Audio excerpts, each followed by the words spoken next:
Mwenge wa Uhuru umepokea taarifa na umekagua.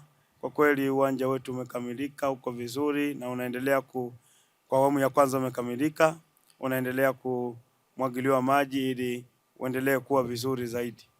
Lakini hapa wamejenga tayari majengo kama matatu, jengo la kubadilishia wachezaji, lakini hosteli ya kwanza, lakini pia kuna jengo liko pale ambalo ni jengo la utawala.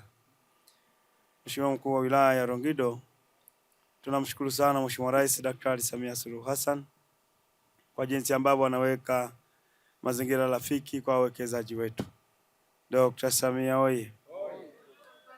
Mheshimiwa Mkuu wa Wilaya na ndugu wananchi, kama tunavyokumbuka, tarehe 1 Julai mwaka huu tumeanza bajeti ambayo inatupeleka 2050.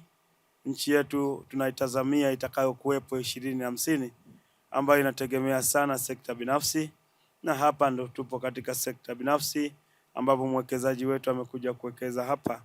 Haya yote anayoyafanya hapa, kwanza yanaongeza pato la taifa, lakini pia yanaleta kukuza hadhi na uchumi wa eneo letu. Kwa tunakushukuru sana mwekezaji kuja kuwekeza katika eneo hili. Ungeweza kwenda eneo lingine, lakini ukachagua kuja kuwekeza hapa Longido. Umefanya jambo la maana na tunakushukuru sana. Mheshimiwa Mkuu wa Wilaya ya Longido, Mheshimiwa Rais Daktari Samia Suluhu Hassan anaitarajia Tanzania yenye maendeleo makubwa 2050, ambayo inategemea sana sekta binafsi. Lakini katika kutegemea sekta binafsi, anawaomba sana wananchi kuendelea kulinda amani na utulivu ili nchi yetu endelee kubakia tulivu, wawekezaji waweze kuja katika maeneo yetu, waweze kuwekeza na kukuza pato la taifa letu.